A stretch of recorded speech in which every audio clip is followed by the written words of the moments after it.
اصفر. طعميه رمادي. شيبس.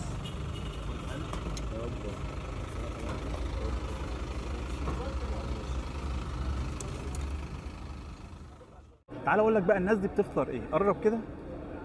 فول عادي خالص بالزيت الحلو، شويه طعميه، طبق سلطه، يعني طلب فول معاه شويه بطاطس، معاه شويه سلطه، معاه شويه طعميه. بص انت كده 100 100. تعالى بقى ندوق نشوف الدنيا تستاهل ولا لا، لان ان انا اجي من اكتوبر لمصر الجديده فهو مشوار جامد جدا. تعالى كده يا عم الفنان، قرب قرب قرب قرب ندوق الفول الاول. قرب.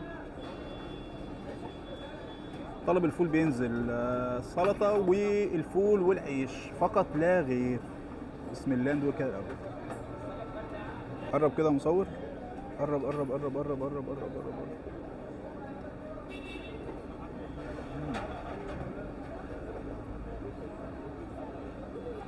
البطاطس شكلها مش عاطفي، يعني الشيبس شكله مش عاطفي خالص.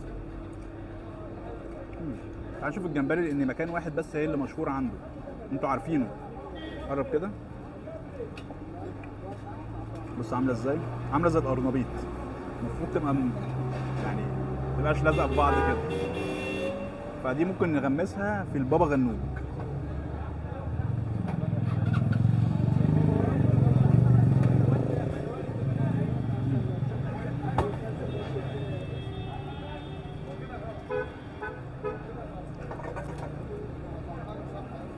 حلو.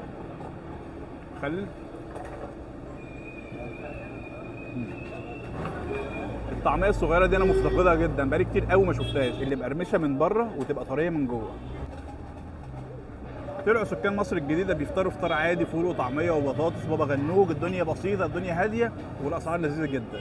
فبس احنا كنا النهارده عند ناصر الفيوم، هل يستاهل؟ بصراحه يستاهل، الاكل شكله حلو، الاكل لذيذ. سلام.